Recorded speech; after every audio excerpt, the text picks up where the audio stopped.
and welcome back to Jade classes. Today we are analyzing one of the most critical turning points in Shakespeare's Macbeth.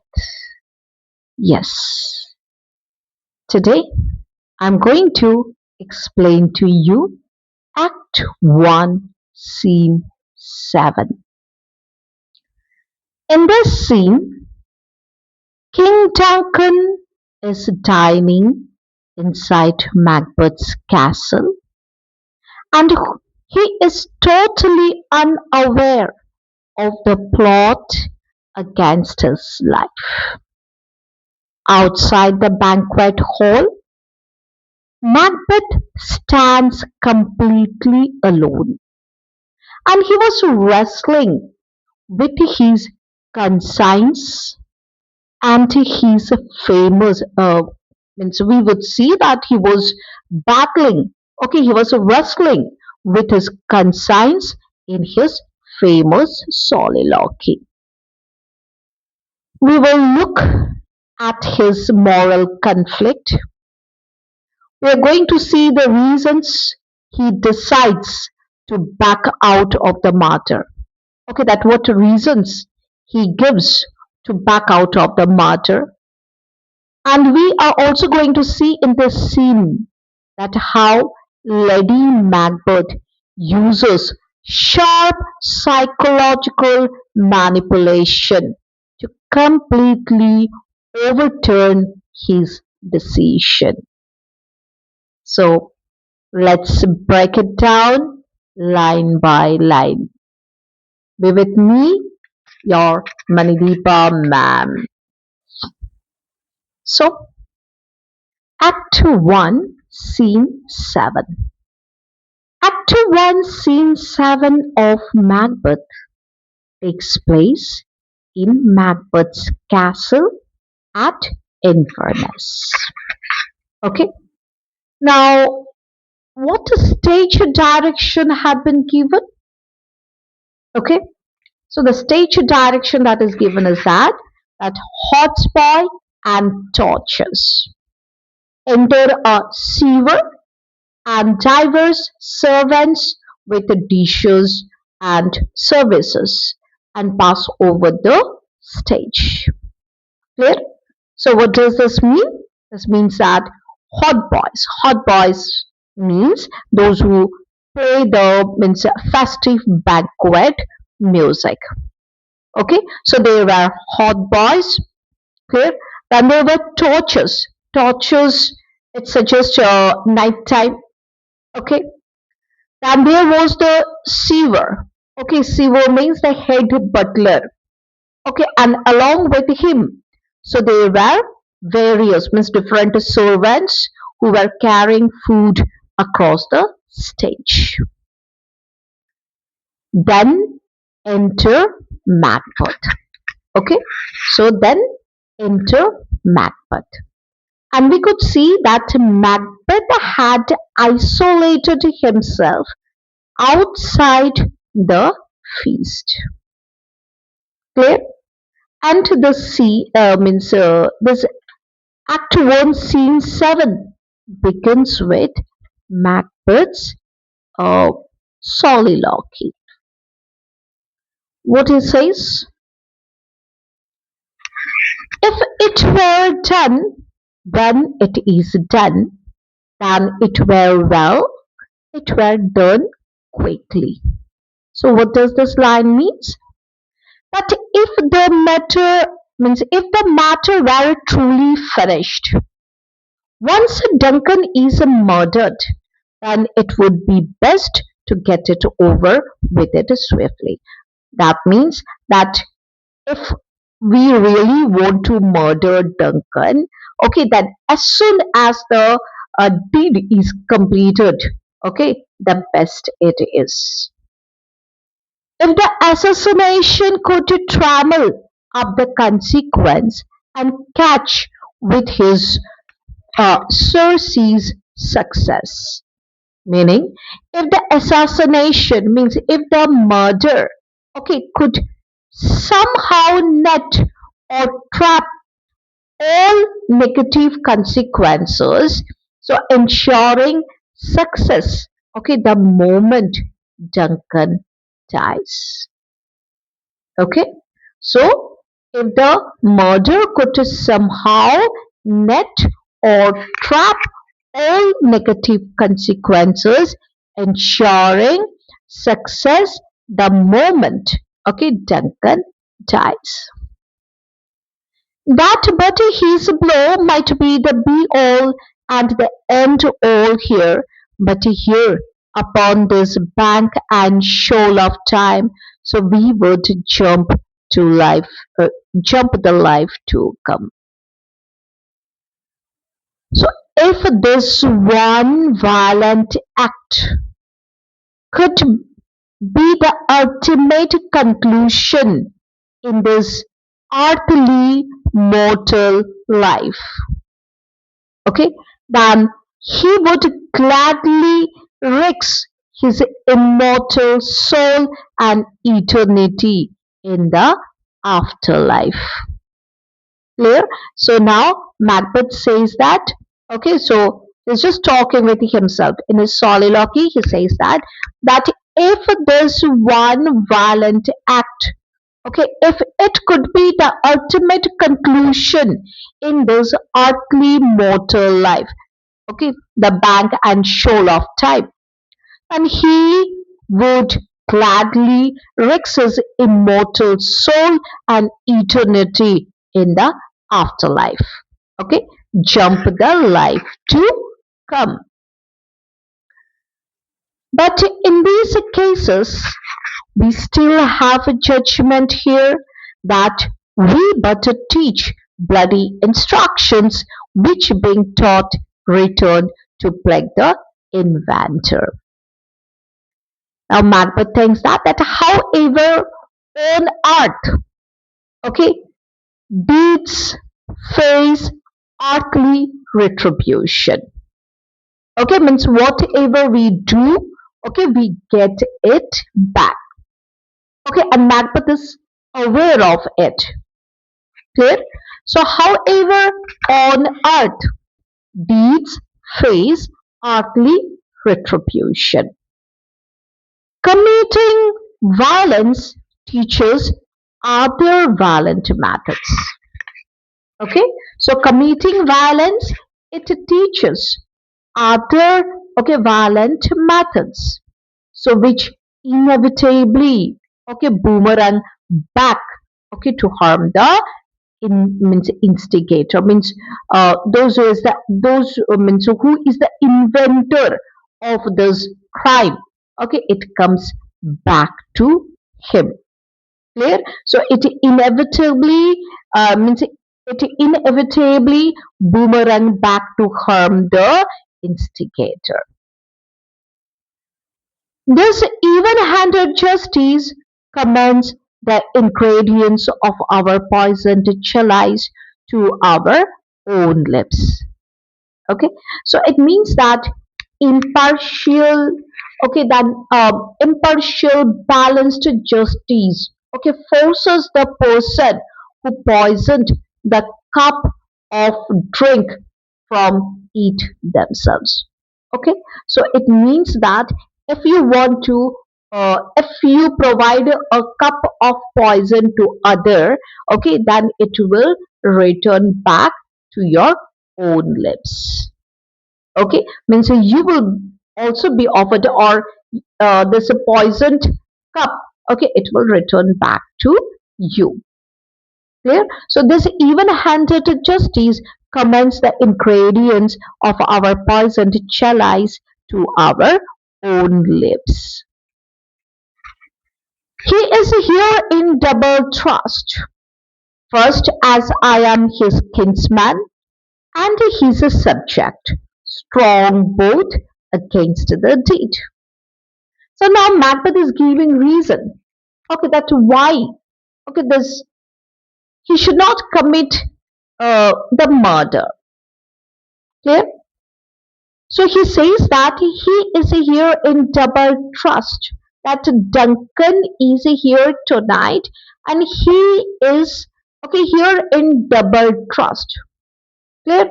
Double trust means two layers of protection. That Duncan has two layers of protection in my castle. First, as I am his kinsman and his subject. Okay. First, it says that I am his relative. Secondly, I am his loyal subject. Clear? Strong both against the deed, and both of which strongly argue against the treason and murder.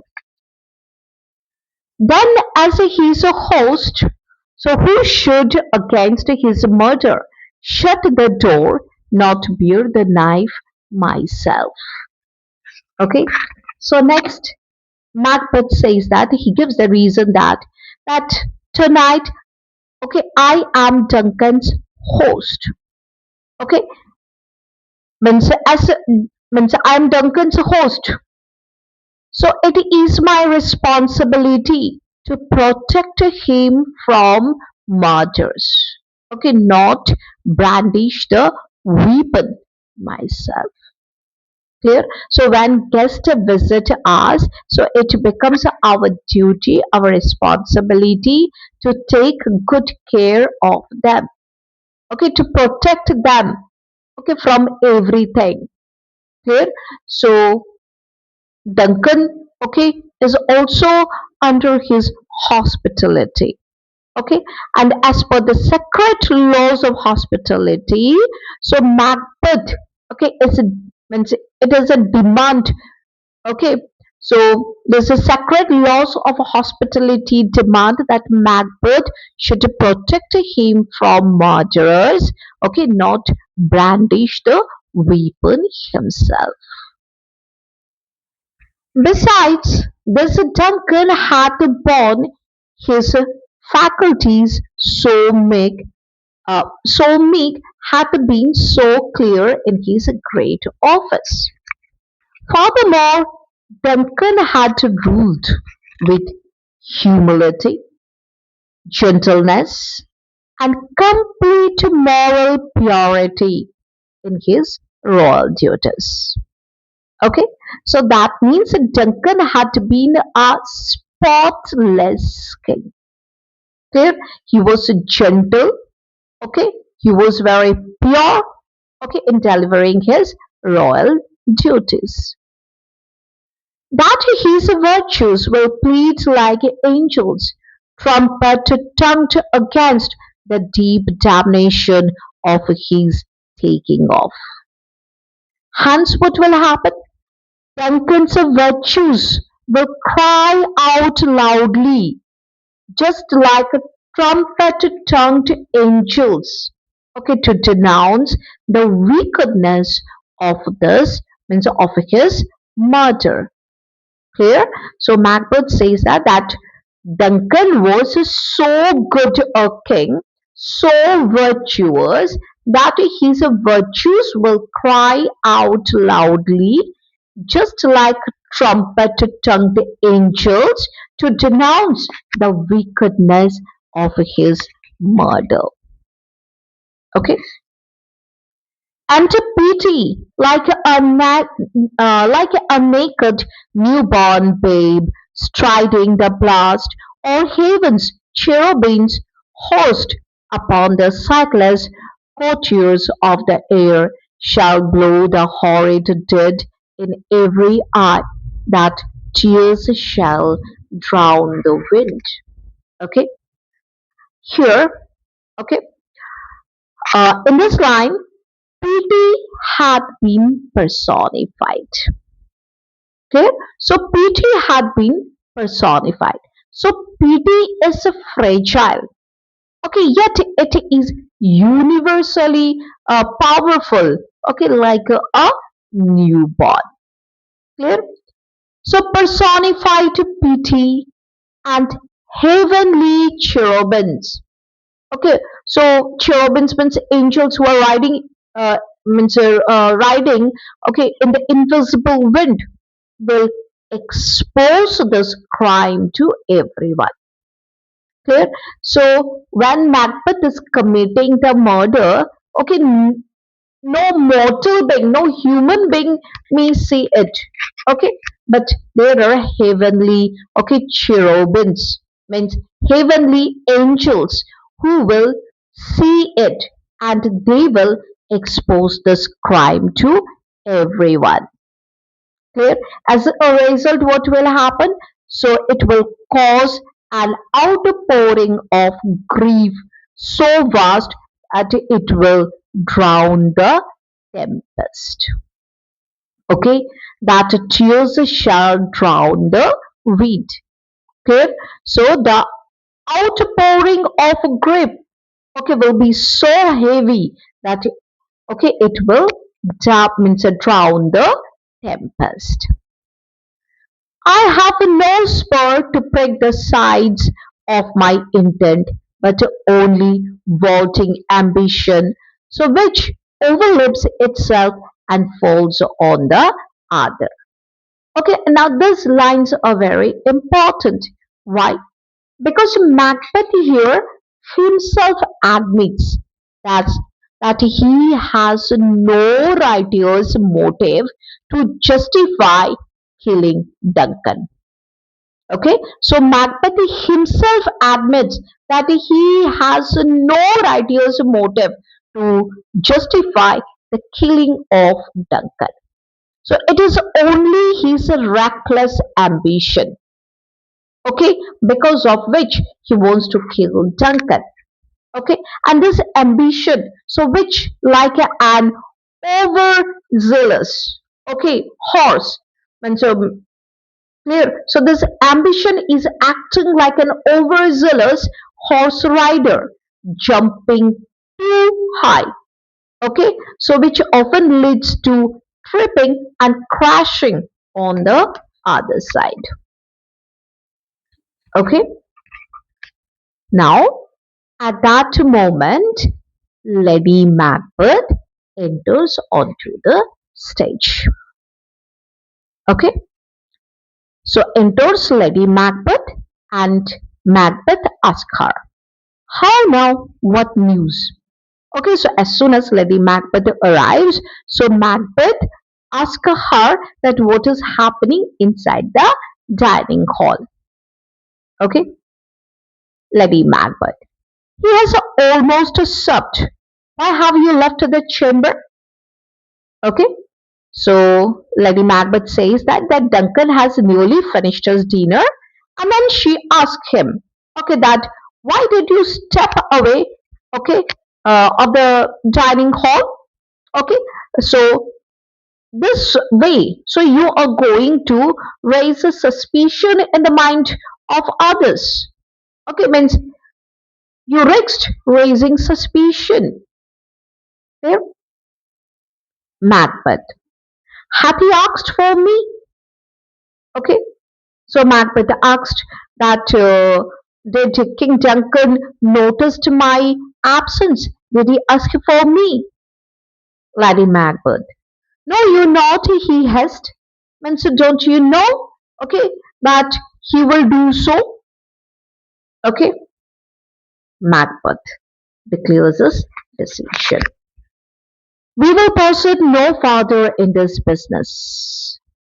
He hath honored me of late, and I have bought golden opinions from all sorts of people, so which would be worn now in their newest gloss, not cast aside so soon. Clear? So Macbeth was thinking a lot. Okay, he had he had been battling with his own conscience, and now he has come to a decision. So what decision, okay, was it? Macbeth says that, okay, that we are not going to do this murder. Okay, so Macbeth makes a decision to abort the assassination plot. Clear? So he says that Duncan has recently elevated me.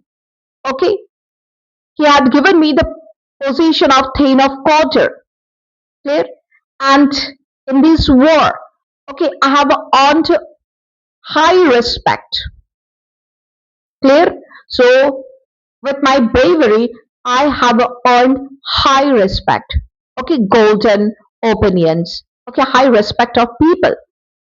And I wanted to enjoy, okay, this position and this respect. Clear? So I wanted to enjoy, okay, while they are brand new. Right? They're just discarding them, okay, recklessly. Clear? So as soon as he declared his decision to abort the assassination plot, Lady Macbeth, okay, seemed to have means uh means she seemed a little bit frustrated. Okay, so she chided Macbeth. Was the hope drunk wherein you dressed yourself? Hath it slept since and wakes up now to look so green and pale at what it did so freely? Okay, so Lady Macbeth, what she does is she just mocks at Macbeth's courage. Okay, so she mocks at his courage. So asking if his earlier ambition was merely a drunk courage, means when somebody is a drunk, okay, so he becomes very courageous. Clear? So she mocks at his courage and asks if his earlier ambition was merely drunk courage. Okay, that is now nursing a sick, pale hangover, okay, when faced with reality. Okay,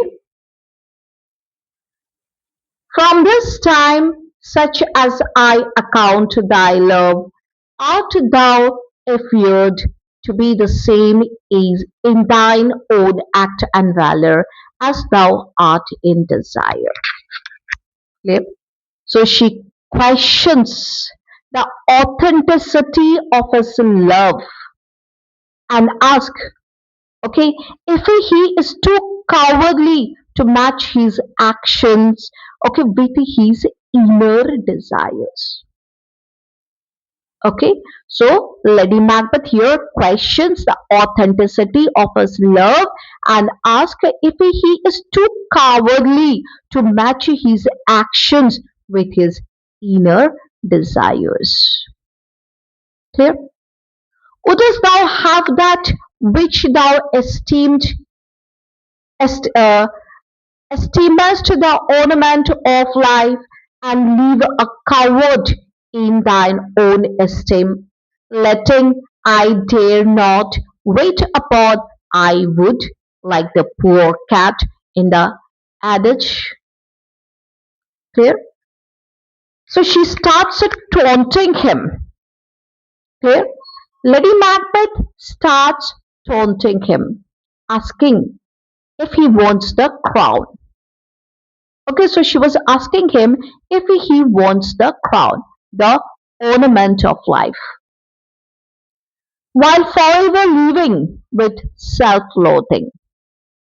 Okay, paralyzing between desire and fear. Clear? So she just asked him that whether he wants the crown or he just wants to live a paralyzed life. Okay, paralyzed between his desire and fear. Okay, just like the cat in the folk proverb.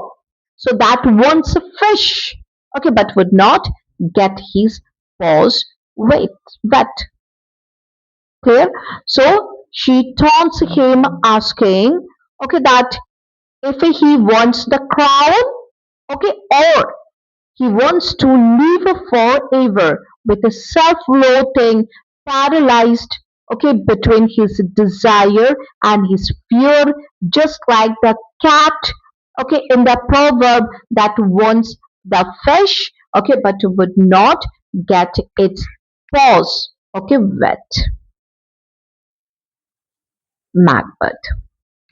Pretty please, okay, that please, okay, be silent. I dare do all that may become a man who dares do more is none. Okay, so Macbeth begs, okay, Lady Macbeth to stop. Okay, and he states, okay, and he says, okay, or he states that he is willing to do anything that is fitting for a honorable man. So doing unnatural acts like murdering a king makes one a monster, okay, and not a man. Clear? So Macbeth says, pretty please, I dare do all that may become a man who dares do more is none. So Macbeth, okay, begs his wife to stop, and he states that he is willing to do anything that is fitting for a honorable man, doing unnatural acts like murdering a king, so makes one a monster and not a man. Okay, Lady Macbeth. What beast wasn't then that made you break this enterprise to me when you durst to do it when you were a man? And to do more than what you were, you would be so much more the man.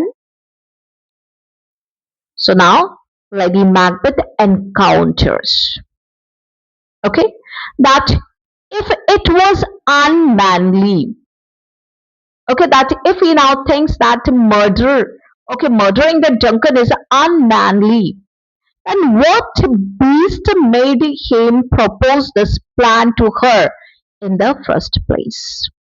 Okay, then he was the one, okay, so who had proposed this plan. So what beast made him propose this plan to her in the first place? She asserts that acting on ambition is a true manhood, and becoming king makes him greater still. Okay? Nor time nor place did Dan adhere, and yet you would make both. They have made themselves, and that their fitness now does unmake you.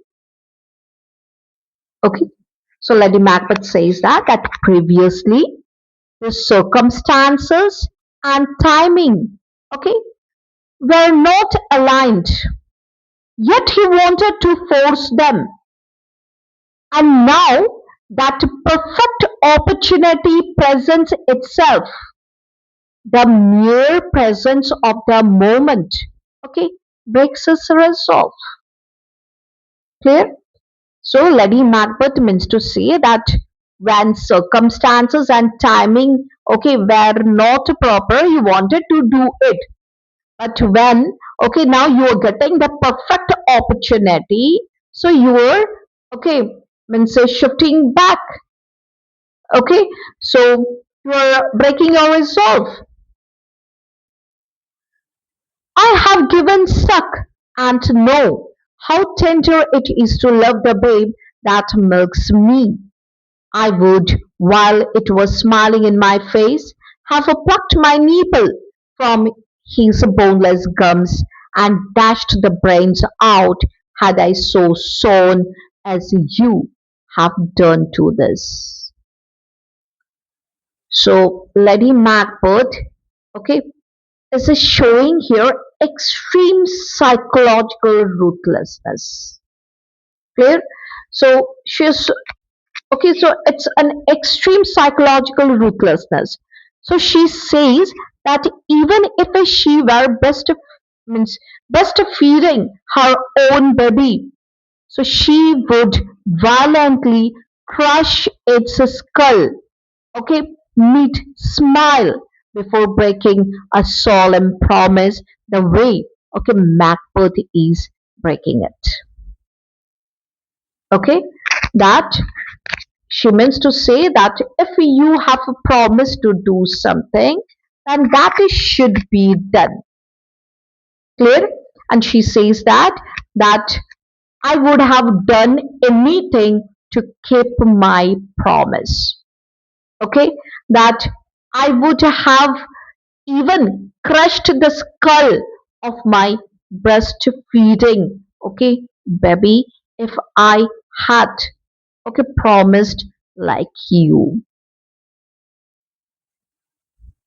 Macbeth. If we should fail, now Macbeth, shaken by her intensity, okay, so Macbeth, shaken by her intensity, he shifts from moral hesitation to practical anxiety about getting caught. That if we fail in our venture, then what will happen?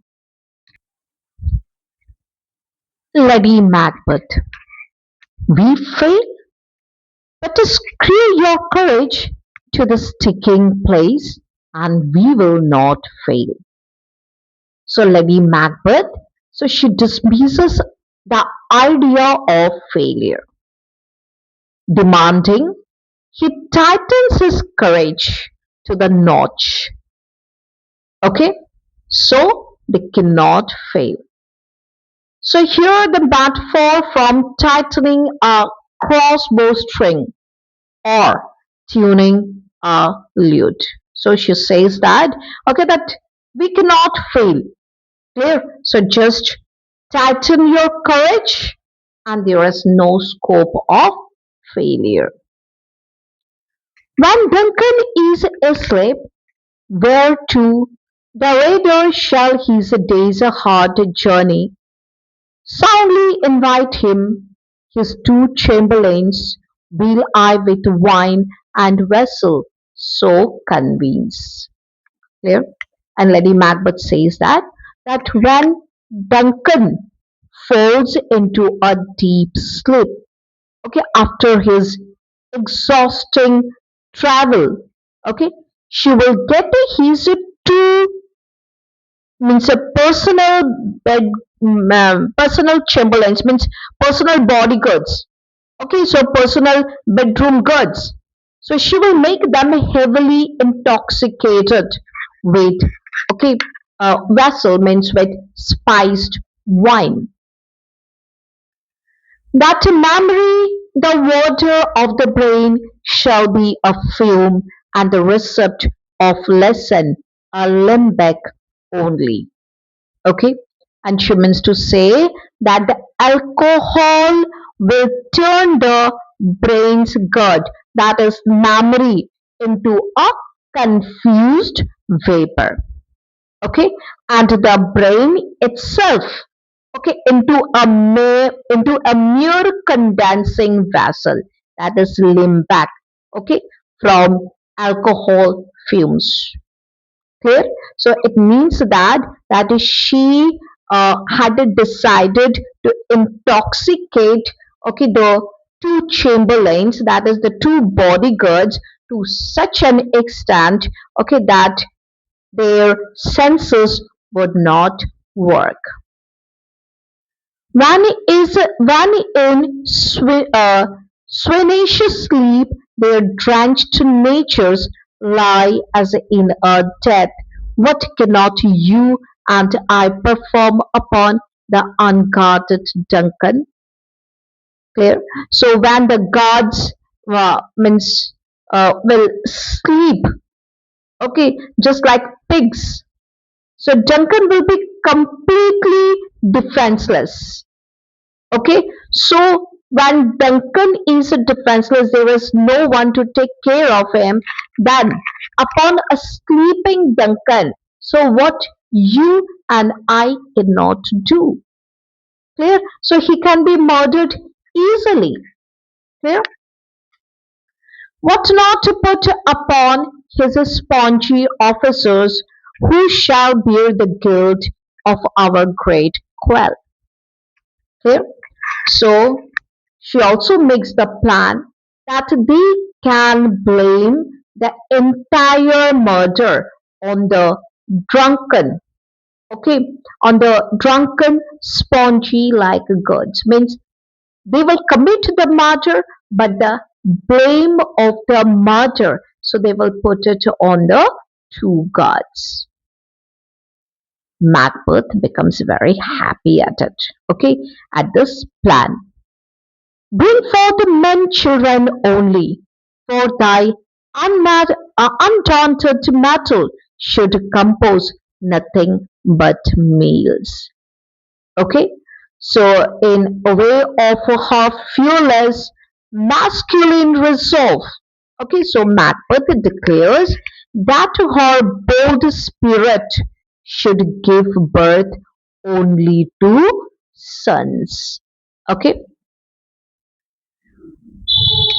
will it not be received when we have marked with blood those sleepy too of his own chamber and used their very daggers that they have done it? Clear? So here Macbeth reinforces the plan. Clear? So Lady Macbeth said that we can put the blame on the gods. Okay, and Macbeth makes the rest of the plan. So he reinforces the plan. So what was it? That the chamberlains will be smeared with Duncan's blood. Clear? And they will commit the murder. Okay, with the dagger of the chamberlains. Clear? So he reinforces the plan, smeared with Duncan's blood and holding the bloody daggers, so that everyone will believe, okay, the believe that the Chamberlains had only committed the crime. Lady Macbeth. Who dares receive it other, as we shall make our griefs and clamour roar upon his death? And Lady Macbeth says that no one will dare suspect otherwise. Okay? Because she and Macbeth will outburst their emotions. So they will outshout everyone with loud expressions of shock and grief. Okay? Macbeth. I am settled and bent up, each corporal agent to this terrible feat. Okay, so Macbeth is now completely resolved. Okay, exerting every muscle and bodily resource. Okay, to execute the grim murder. Okay, so now he is completely resolved that no. Okay, now they are going to commit the murder. Away and mock the time with fairest show. False face must hide what the false heart doth know. So they must return to the banquet and deceive the guest with charming hospitality. So their smiling expression must mask, must mask, okay, the dark treason. So that is hiding in their hearts. Clear? So away and mock the time with fairest show. False face must hide what the false heart doth know. So they must return to the banquet. So they must deceive the guest with their charming hospitality, and their smiling expression should work like a veil. Okay, so that means should work like a veil okay, and hide their hearts. Okay, so here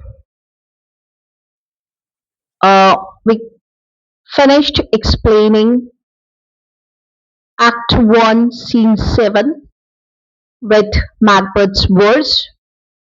False face must hide what the false heart doth know. The tragic path is sealed. I hope this detailed analysis gave you a deeper understanding of Shakespeare's language and the intense psychological duel between Macbeth and Lady Macbeth.